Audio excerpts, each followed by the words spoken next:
Welcome to the Power of Your Mind podcast. I'm Victoria Gallagher, your host. Have you been attempting to use law of attraction or hypnosis to attract financial abundance, a soulmate, or career success? Would you like to be happy, motivated, and successful?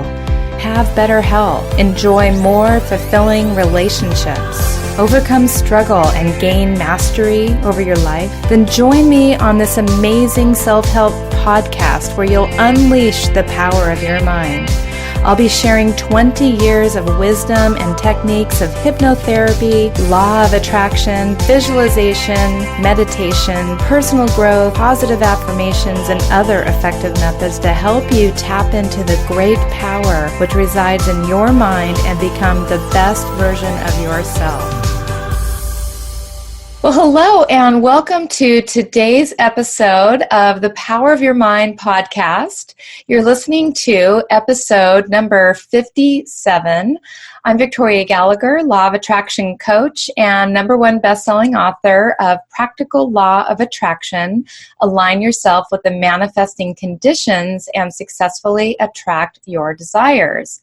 I'm also a clinical hypnotherapist, founder of HipTalk.com and HypnoCloud apps. So be sure to stop by HipTalk.com and sign up for your free self-hypnosis video training course. And for our listeners who found us through the Power of Your Mind podcast, you can get 35% off your first order of hypnosis downloads when you apply the code podcast to your shopping cart. Also, be sure to watch for and download our latest HypnoCloud app in the iTunes store. So today, I have a very special guest with me, Jim McCarthy. Jim McCarthy is a TEDx speaker and #1 best-selling author of Live Each Day, a surprisingly simple guide to happiness. He teaches people how to create their happiness by blending mindfulness techniques and timeless wisdom with simple science-based practices. Jim is recognized for his unique perspective as a Stanford MBA internet pioneer and person living with a cancer diagnosis. Learn more about Jim at jimmccarthy.com. So today, Jim is going to share some of his insights about happiness and how it's actually a skill that you can develop. So welcome to the show today, Jim. Thank you very much, Victoria. I really appreciate it. Thank you. I appreciate you being here, and congratulations on being #1 best-selling author on your book, Live Each Day. Thank you very much. It's the first book I published, and been a really great experience. And I'm very happy to be able to create everything that I've been able to put together with all my research and my workshops, and to be able to put it into a book so that people can access it anywhere in the world. Yes, and thank you also, and congratulations for being a speaker on the TEDx Talks. That's definitely on the horizon down the road for me once I figure out what I want to talk about. But congratulations on that. Yes, thank you very much. So tell us, let's just kind of dive right into it. So you were diagnosed with cancer 6 years ago. And it's got to be like one of the scariest things to hear that, and to realize that. And so how did that change your way of thinking? Yeah, so I talk about this in my TEDx talk, which is called "What Cancer Taught Me About Happiness," and in that I describe how I got a call from my doctor on February 5th, 2013, and he told me I had cancer. And we had some tests leading up to it, so it wasn't exactly like a complete out-of-the-blue phone call, but nonetheless sort of sitting in my car in a strip mall parking lot in Mountain View in Silicon Valley and having my doctor start talking about radiation, surgery, and survival rates really freaked me out. And it was very much of a wake-up call for me. And really for the first time in my life, I started asking myself, really grasping my mortality for the first time. Really realizing, not on an intellectual level, but really on a visceral emotional level, that yes, I will be dead someday. Wow. And with that, what are my regrets? What kind of legacy do I want to have? How are my relationships? How's my work? What am I doing? And then with whatever time I do have left in my life, and for any of us, it could be a day, it could be a month, hopefully it'll be many years, but whatever time you have left, how can you best focus on what you want to have happen and then do everything you can to make that possible? Yeah. Yes. And it's a shame that it actually takes an event like that for people to just all of a sudden have this awareness in their face of how am I living my life? Right. Yeah. A couple of weeks later, I got together with a friend of mine named Diane, who I used to work with at Yahoo in the early days. And she's a very smart, successful woman.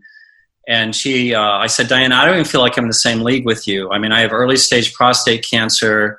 It's quite common in men. We've decided not even to treat it yet. We caught it so early on, which is all great news. And I said, you've got lung cancer, which has spread to the walls of your chest. You've had a lot of chemotherapy. You've lost all of your hair. And she said, Jim, it doesn't matter whether you have 2 months to live or 20 years to live. When you get a cancer diagnosis, it changes your life. Yeah. But she went on and she said, but Jim, when I go to my son's lacrosse games and I see the blue in the sky and the green on the leaves, and I hear the laughter of the boys running on the field, I just have tears running down my face from the pure, simple, intense beauty of that moment. And I wish we all could live like we had cancer. Yes. And without having to have the diagnosis of that. Yeah. And I talked to other people who've had like life-threatening illnesses of different kinds. And afterwards, I mean, obviously you want to keep living and you don't want to be suffering. But I think all the people that I've known who've gone through this kind of experience, including me, have said, this has really been a blessing.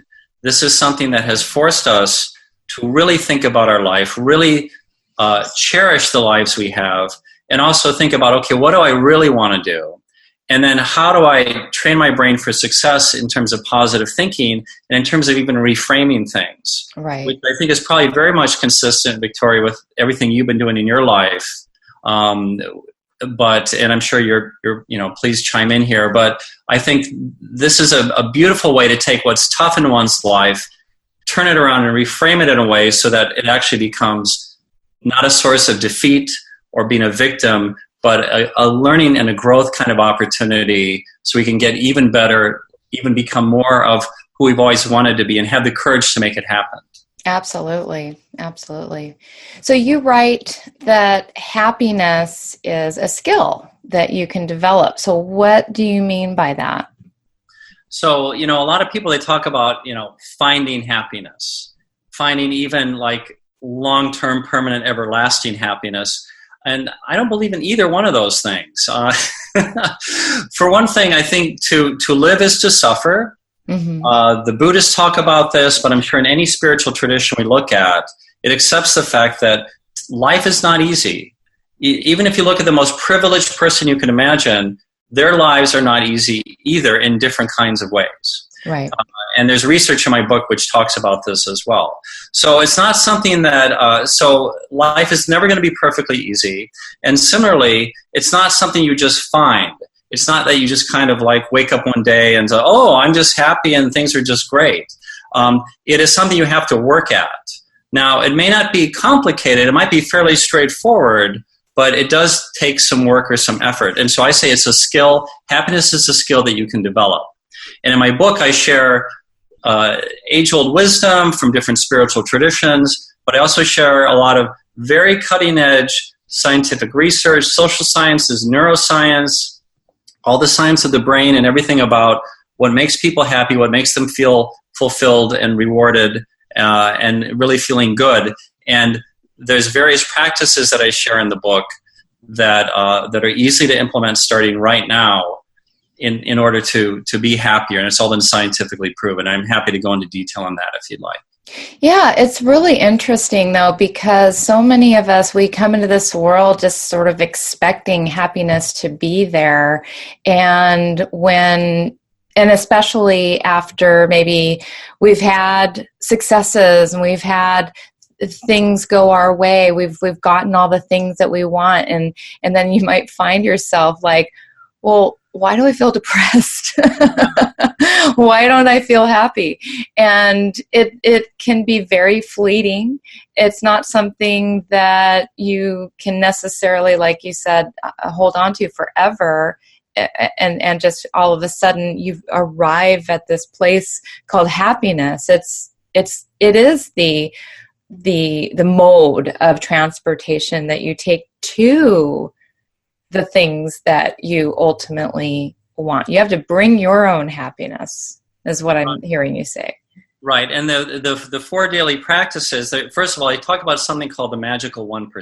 Mm-hmm. What I mean by that is that if you take 10 minutes of your day, that's about 1% of your waking hours. I did the math on this. I was curious. I was like, well, okay. Of your waking hours. Okay. If you meditated for 10 minutes a day, or you did affirmations for 10 minutes a day, or you visualized something beautiful, or you had gratitude and you did that for 10 minutes a day, that's about 1% of your waking hours. Okay. And I thought, okay, if you spent 10 minutes a day either doing a mindfulness practice, whether it's meditation or something like that, if you did 10 minutes a day of positive thinking and affirmations and visualizing success, however you define it, or you spent that 10 minutes a day doing a forgiveness practice or a gratitude practice, whatever combination you want, that 1% of your day would make the other 99% of your day better. And the science indicates it would make the rest of your day a lot better. So that's why I call it the magical 1%. So those are really the 4 practices that I talk about in the book. A forgiveness practice, to be at peace and here now. Mm-hmm. A meditation or mindfulness kind of practice, so you can also be at peace and not hung up on things in the past or anxious about things that might or might not happen tomorrow. A affirmations practice of thinking positively and really saying different sorts of affirmations of what you want to manifest. And then finally, a gratitude practice, which the science shows that you can't be stressed and grateful at the same time, which is great to know. So yes. Whenever a person's trying to reduce their stress, I think the easiest thing to do is just stop and think, okay, what are some things that I'm grateful for? Let me stop there and let you chime in. Yeah, I absolutely agree with that. I think that having some type of I have a meditation practice, and each and every day I get up and at least do 20 minutes. And part of that includes just, the visualization. It includes having the gratitude. And like you said, you cannot feel stressed and grateful at the same time. It's impossible. And finding things, you can find anything to feel grateful for. A lot of people will say, "Oh, I don't really have the things that I want." Well, you're living. You have the air in. You have still functioning somehow, right? Yes, exactly. And I do find that it starts with the real simple things. I mean, you can find at least 5 simple things to feel grateful for. Just the ability, whatever senses you have. Some people don't have all their senses. And so whatever senses you have, you can be grateful for that. You can be grateful that you woke up in a comfortable bed. You can be grateful that you have family or friends in your life. Just the most basic fundamental things. And that'll ultimately lead to other things to feel grateful for, I believe. Absolutely. So you write about our negativity bias. What exactly does that mean, and how can we go about what can we do about our negativity bias? Yeah, so I was surprised when I came across this research. I'm quoting Fred Luskin, who's associated with the Stanford Forgiveness Project, and he's done some amazing work on forgiveness. And what he says is, from the research that he's seen, the neuroscience that he's seen, about 70 to 80% of our thoughts tend to be negative. Mm-hmm. 70 to 80%. Now, if you think about that for a second, that means your brain kind of does this: bad, bad, bad, bad, good, bad, bad, bad, bad, good, bad, bad, bad, bad, good. That's your brain all day long if you're just a normal person. And now there's good evolutionary reasons for why we became this way. Kind of only the paranoid survive, out evolving in the tundra, or not the tundra, the savanna, and wild animals coming at us. So being able to remember bad things was useful for our evolution as a species. It also explains why you probably remember the person at Starbucks this morning who was a jerk more than the person at Starbucks who was really nice, right? It sticks in our brain much more intensely if there's a negative thing. And a trauma is very much about remembering something in vivid detail because it was so bad.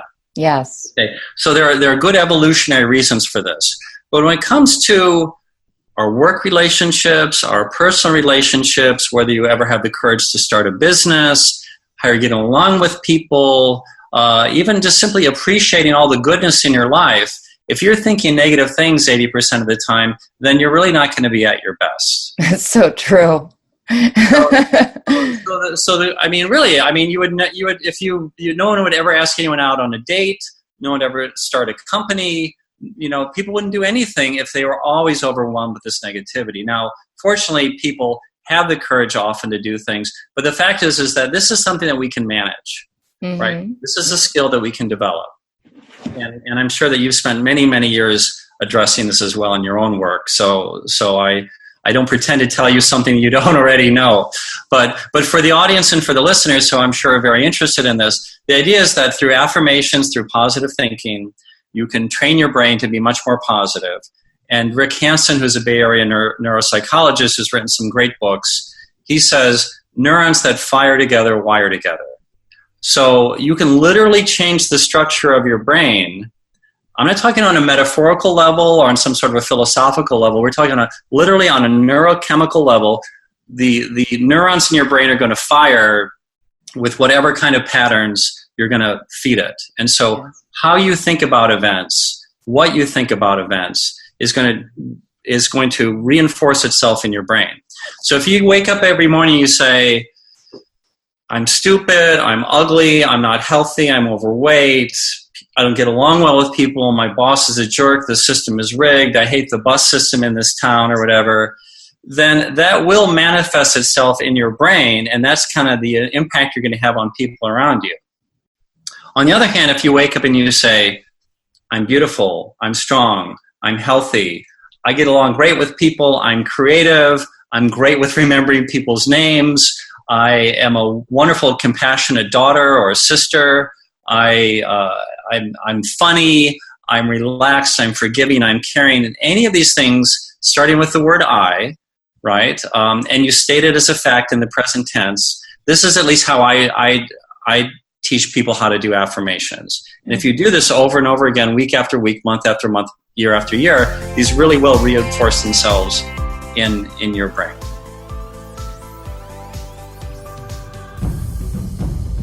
If you find value in this personal growth related material, I strongly recommend that you sign up for your $1 trial to my Personal Growth Club. Just head on over to personalgrowthclub.com and get a whole month of premium Personal Growth Club video training materials, meditations. You also get 6 free hypnosis sessions that are valued at over $174, all for this trial of just $1. Even if you cancel, you can keep the 6 hypnosis sessions. That's my gift to you, and that's how confident I am that you are going to love Personal Growth Club. Go to personalgrowthclub.com and start your $1 1-month trial today.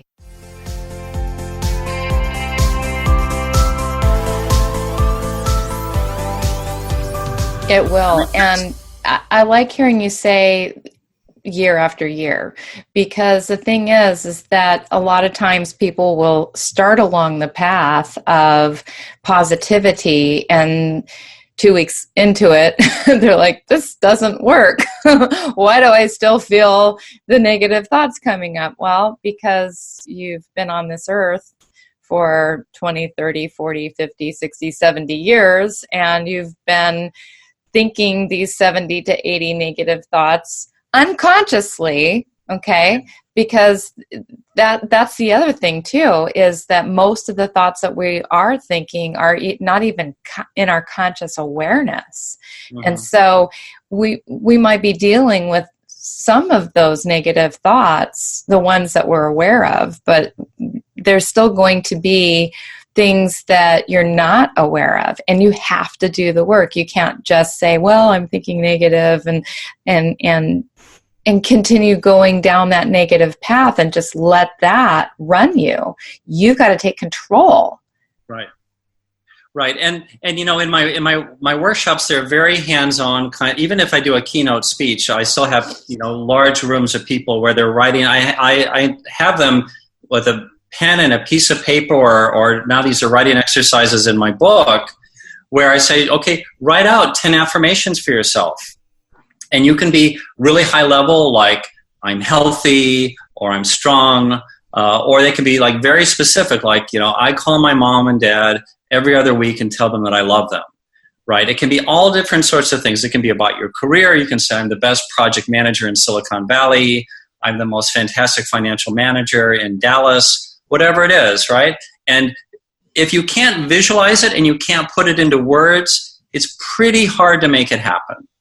I mean, some of us, we just stumble upon something and you're like this rock and roll drummer, and before you know it, you're in the world's hottest rock and roll band. Okay, that happens to some people. But for you and me and probably most of the rest of us, we have to start thinking, well, what do I really want? What do I even want to manifest? And if you can't write it, that's pretty hard. So part of what I encourage is like, write. What do you want to write? What do you want to be true? If you could just wave a magic wand, is it, I want to be a phenomenal father? Is it want to, and so like one of the, I have all sorts of affirmations that I recite every day. And one of them is, today I'm the best husband I can be for my wife. Oh, I like that. Today I'm the best, today, just today, not forever. Okay, today I'm the best husband I can be for my wife. Today I'm the best husband I can be for my wife. And so then if she texts me and says, hey, honey, can you pick me up from the shuttle stop? I don't feel like walking home. I'm tired. Okay. In the past, I might have said, nah, I don't want to do it, honey. I'm busy. 6 months, you can walk home on your own, right? But then I said, well, today I'm the best husband I can be for my wife. And that affirmation just pops in my head. I was like, well, okay. And it reminds you. She asked me for it, and if I want to be the best husband I can be for my wife, okay, I can drive 5 minutes and pick her up and bring her home, and she really appreciates that. So it's these kind of reminders that we start pounding into our head that start taking shape in our brain through neuroplasticity, and it really starts having an effect. A few years ago, I introduced a new affirmation. I said, I'm brilliantly creative and efficient. I am brilliantly creative and efficient. Why? Because first of all, I traditionally in my life have not thought of myself as being terribly creative, and I'm not as efficient as I think I could be. So once I started introducing that, then I started feeling, actually I think I kind of am pretty creative. And it was, I don't want to say it's magical, because it's not magic. It's practicing what I preach and using positive thinking and affirmations in a way to say, wow, I could think of these creative things. In fact, that's a really great idea. Let's run with that. And in terms of efficiency as well. So many examples related to health, relationships, career. As I'm sure you know, Victoria, this can apply to any aspect of one's life. It really does. And this just really gets it into the hardwired belief system where we really need it to be. Because the thing is that life is going to bring us whatever's lined up with whatever we believe at the deepest level. We might think that we believe things at a surface level, but our results and the things that are being shown to us, that's the evidence of what we really believe. So I really like that. I really like how you talk about rewiring the neuroplasticity in our brains through these affirmations. Thank you. Yeah, and one thing that's cool is like one of my affirmations is I'm grateful for all the experiences in my life. And thankful for the life I have right now. Mm-hmm. And I put a lot of thought into what is that affirmation? What does that even mean? So I'm grateful for all the experiences of my life. That means everything. That means having children, going through a horrible divorce, getting a cancer diagnosis, getting fired from a job, getting into Stanford for business school, living in Europe, the stuff we call good, the stuff we call bad, the stuff we call tragedies, the things that made us cry, the things that made us laugh. And to be able to say, I'm grateful for all of it. Yeah. All of it helped me learn, helped me grow. There's only one scenario in which I would have met my wife. And it only happened with all this other stuff going on, much of which I would have labeled as bad at the time. Right? And yes. And the same for her. I mean, her life journey is amazing too. And to intersect is well, that only would have happened. You only would have moved to San Francisco if something horrible hadn't happened to you in San Diego. That's right? So true. And if we can arrive at that state almost instantaneously when something bad does happen to us, if you can look back on any other moment in your life where something bad happened, usually whenever that happens, it allowed something much better to happen.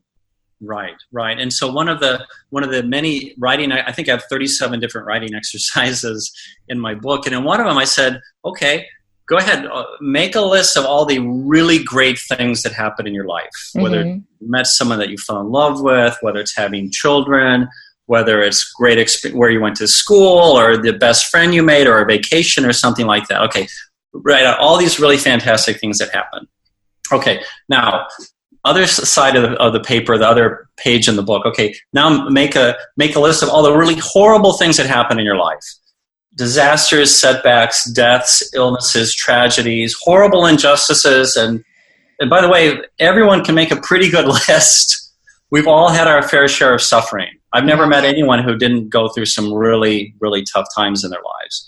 Okay, and then I say, okay, take these lists and then I'll compare them to each other. How are they related? And not all the time, but many times people say, well, this thing that happened really sucked, but directly as a result of that, I met someone else, and this is my best friend. And here's something great that happened. Maybe I was at an internet company and I made a lot of money. Wow, wasn't that awesome? But it immediately led to a whole new set of problems I never anticipated. And some of that has been really, really hard. Yes. But that's led to some other stuff. It's all connected.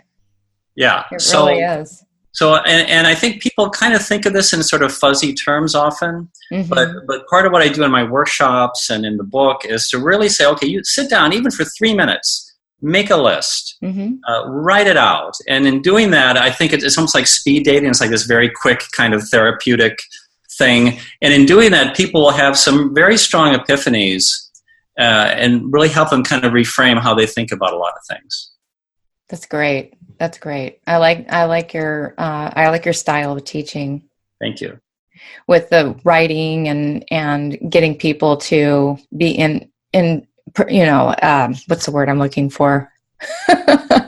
Introspective on those times in their life. So in your book, you give us a framework for happiness. Can you explain a little bit about what happiness is to you? Yeah, I started doing my talks, and I had different names for it, like work, life, and death in Silicon Valley, and Insider's View, or whatever. And then I kind of figured, no, I think I should call this a happiness workshop, because that's the benefit of it. That's the end result. And then people started raising their hands in my workshops and saying, well, Jim, what is happiness anyway? And I thought, I better figure this one out. And I didn't go to a dictionary to try to find a definition. But what I do is I like to give a little example of 2 different days to kind of illustrate this. Okay. And on day 1, you're at this beautiful tropical beach at a resort with someone you deeply love. You get up in the morning, you exercise, you have a great workout, a fantastic breakfast. After that, you do something you really love. Maybe it's shopping, it's golf, it's tennis, go to an art museum, whatever it is you love. Great afternoon, you get a massage, you go to the spa, have a siesta, wake up, go to happy hour, go to dinner, drinks, dancing, lovely night of romance, fall asleep in each other's arms. Okay, so I say, okay, now raise your hand if you think that would be a pretty good day. And maybe not for everybody. It is for me. Okay, that's my fantasy. All right, so that's day 1. And then I say, okay, let's take a look at day 2. Day 2, you wake up early in the morning, your alarm goes off, you haven't had enough sleep, you guzzle your coffee, you've got a long commute to work, you work at a senior care facility with folks who are at the end of their lives, a lot of them, they can't even move or they can't bathe themselves. You don't make a lot of money, but you absolutely see the hands-on effect you have of helping people. At the end of the day, you pick up your kids at daycare, you make them a meal, make sure they're okay with their homework, put them to bed. Maybe you answer emails from a friend who's having a tough time. No romance for you because you're a single parent, and that's the end of your day. Okay, I say, okay, so who thinks day 2 would make them happy? And some people say yes, and some people say no. And what I say is, okay, day 1 is all about pleasure. Pleasure, okay? Day 2 is about purpose. Yeah. Meaning. And they're both important for happiness. They're both like the pillars. For me, they're the pillars of my whole framework of happiness. And if you had a day which is just pleasure, just hanging out on the beach, sipping mojitos, that gets kind of boring after a while. Part of it is because you don't feel like you're doing anything and you're not helping anybody else. The research shows that having a strong community and being able to help other people and feeling like the world needs you and you can have an impact, a positive impact on others, that makes people really happy. Now, on the other hand, if your life is just purpose, sacrifice, work hard for other people, well, I've had plenty of those people in my workshops, and they get really burned out, and some of them get really kind of bitter and angry after a while because they're giving and giving and giving, and they're not taking care of themselves enough. And for those folks, they need to take a break, get enough sleep, exercise, eat better, go on a vacation, say no every once in a while so that they can have a little bit more pleasure in their lives. So for me, my happiness framework is about pleasure and purpose and finding that right balance for you. Does that make sense? That makes perfect sense. I've never heard it described like that, and I love that description, and it really hits home for me because I know for myself, I do spend time with the pleasure, but I spend a whole lot more time working hard and really wanting to live my purpose. And so I can definitely see where a person could get out of balance easily in one or two of those areas and find that something is missing. And it really makes sense that you need to bring both of those into your life and bring them into some sort of a balance and a harmony with each other. Yeah, so like some of my affirmations are, I deserve to be happy and enjoy the life that I have. Mm-hmm. Deserve to be happy and enjoy the life that I have. That's the pleasure part. Yeah. You also say, I deserve to do work that is meaningful that helps other people. Mm-hmm. I deserve to do work that is meaningful that helps other people. These are very different things. But together they beautifully complement each other. They do. And the practices which we touched on earlier in our talk today, right? There's mindfulness meditation in order to be at peace with what's now. And for me, that's really pleasurable to just be at peace and not hung up on the past or the future. Forgiveness practice, which is also about kind of being at peace with the now. But the affirmations are about, no, this is purposeful. I care about this. This is work. But if I really care about it and I'm passionate about it, it kind of is fun too. And start seeing the impact. And I'm sure for you, Victoria, to see the impact from your work on people who are reading your books and listening to your training materials and listening to the podcast, and they can reach out to you, I'm sure, and they say, Victoria, thank you so much. You've helped me so much. Right? I mean, that's a awesome. Good feeling. Yeah. It really, that's what I live for. I really do.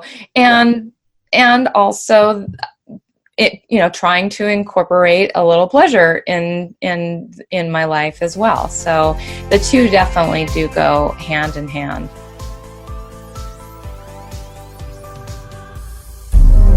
Hello, this is Victoria Gallagher. I hope you're enjoying listening to the Power of Your Mind podcast. As a way of thanking you for listening, I'd like to offer you a one-time discount of 35% off your first order at hiptalk.com.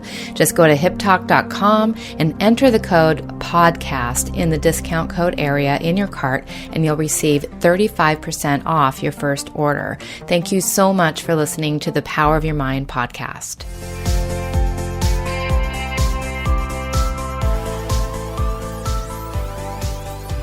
So tell us a little bit about your happiness workshop and what the format is, what kind of results people have seen, what kind of audience typically benefits most from going to these workshops.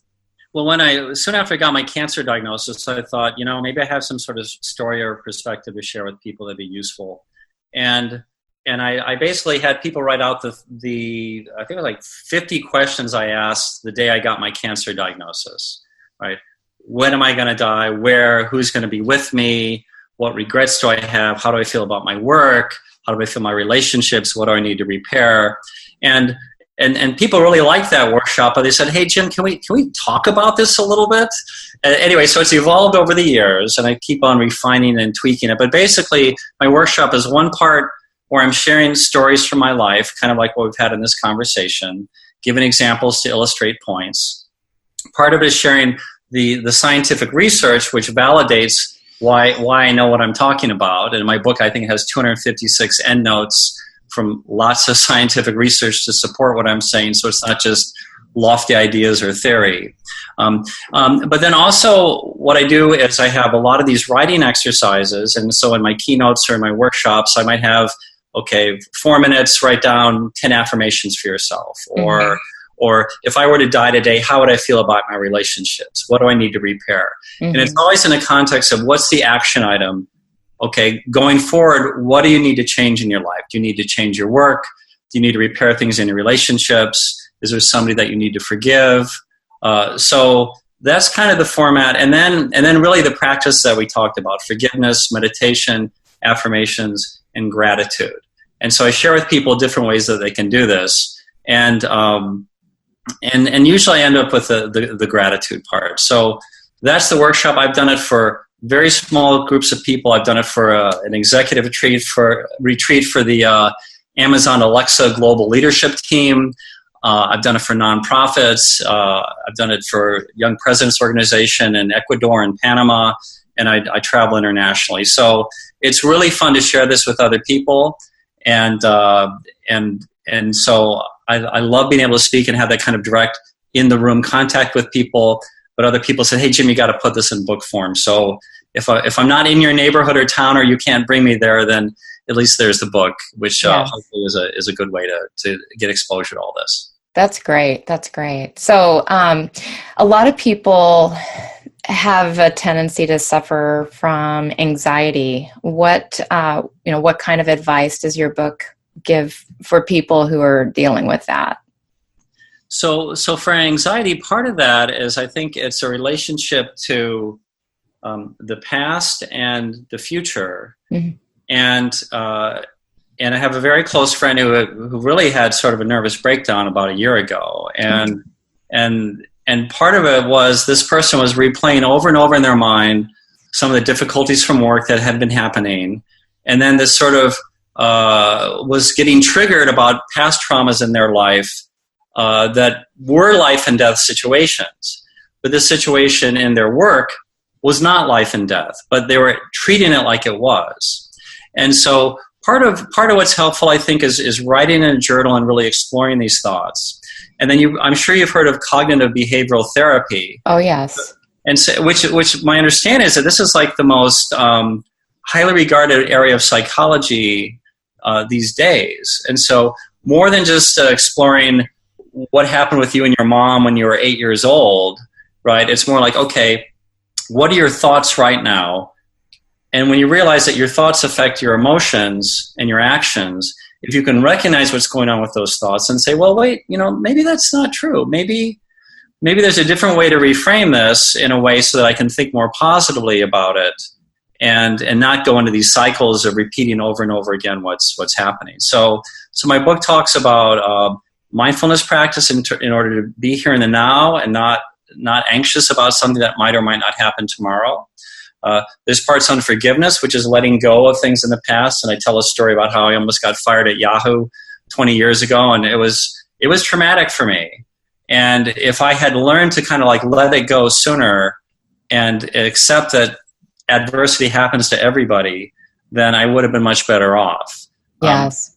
And then also I think the affirmations can say things like, I am strong, I am resilient, I am calm, I am at peace, I am mature, I think really hard before I send an email off to somebody if I'm frustrated, right? Anything like this, you can really start training your brain for how you respond in a wise or in a wiser, more skilled way.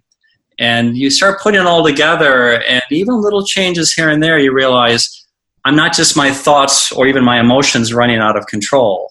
I have a lot of control over how I think and what I think about these events, and that can start affecting my behavior in a more positive way. Does that make sense? It absolutely makes sense, because number one, our thoughts are running all the time. There's never really a moment where we're not thinking. So if we're not purposely choosing the thoughts that we want to think, more likely our thoughts are running on autopilot, and we're in that 70 to 80% of the negative thinking. So we have to decide what it is that we want to be thinking. And if you do find yourself having that anxiety, more than likely it is because of something that you're worried about, that you're having some fears about, that is not real. It's only real in the imagination. And it's amazing. It's amazing how powerful our imagination is, and how powerful the words are that we are thinking to ourselves, and not even necessarily that we're conscious of. So I like your idea of being mindful, getting present, forgiving the past, and really focusing on the things that you feel grateful for. It makes a lot of sense. Thank you. And I know these are a lot of terms that people talk about all the time. And I wanted the book that I wrote to be really, really practical. So everything we've talked about, whether it's a forgiveness practice, mindfulness meditation, affirmations, gratitude practice, any of these things, I go into a lot of detail in the book, but really in a very focused, simple kind of training manual kind of approach, so that the subtitle of the book is live each day a surprisingly simple guide to happiness. And my goal is to really make it very direct, very practical, so that really the same minute the person is reading the book, they can immediately start implementing some of these practices. Yes, and our audience can actually immediately start implementing some of these practices now, because you're giving away one of the chapters of your book for free at your website, which is jimmccarthy.com. And then if you go to the show notes, you can just actually click through to this. But if you're just listening, you just would go to jimmccarthy.com/pound get-chapter-1. Great. And just to be clear, because it is sort of a funny Irish name, so it's spelled Jim and then MCCARTHY. So jimmccarthy.com. And if you simply go to the homepage of jimmccarthy.com, you're either going to get a pop-up offering the free chapter 1, or there's also there on the homepage. So now if people want to just dive straight over to Amazon and buy the ebook or the paperback, I say that too. The paperback. Yeah, the paperbook. The paperback. You can just go right over to Amazon and get that on Amazon. And also, you might want to check out Jim's TEDx talk, where he talks a little bit about the background in how he got started with this, and gives a little bit more of the scientific data about happiness. And so that's over on YouTube. You can look that up. And you also have a blog and LinkedIn and all of those. So you can look up Jim pretty much everywhere on social media and find out about how you can live each day and become happier. Develop that skill. Happiness. Develop that skill, because it is a skill. It's not something just to leave our audience with sort of a summary that this is a practice. Happiness it's a practice. It's something that you're always going to be in the practice of using that skill, not something that you work toward in your future that you're just going to end up becoming happy one day. You can be happy right this very minute. Wonderful. Yes. Fantastic. So thank you so much for being a guest on our show, the Power of Your Mind podcast. And for our listeners also, please be sure to rate and leave your review for this show. And also be sure to check out Jim's free gift of the first chapter of his book at jimmccarthy.com. So thank you so much for being here. Really an honor, Victoria. Thank you for all the great work you do and how you're touching people's lives in a really beautiful way. I appreciate it. Thank you. And I really appreciate the work that you are doing as well. Thank you. If you enjoyed today's episode, please share it with your friends. And once again, be sure to subscribe to the Power of Your Mind podcast if not already. We can be found as Hip Talk on all our social media accounts. So like us on Facebook, follow us on Twitter and Instagram, subscribe on YouTube, and sign up for your free self-hypnosis video training course at hiptalk.com. Be sure to subscribe to the Power of Your Mind podcast, and you'll be instantly notified the moment the next podcast becomes available. Also, please be sure to leave a rating and a review to tell us how you're enjoying these episodes, and that way you're making a contribution toward others getting to share in this valuable information. Thank you so much, and I'll talk to you soon. You've been listening to the Power of Your Mind podcast, brought to you by HipTalk.com, Personal Growth Club, and HypnoCloud apps available at iTunes.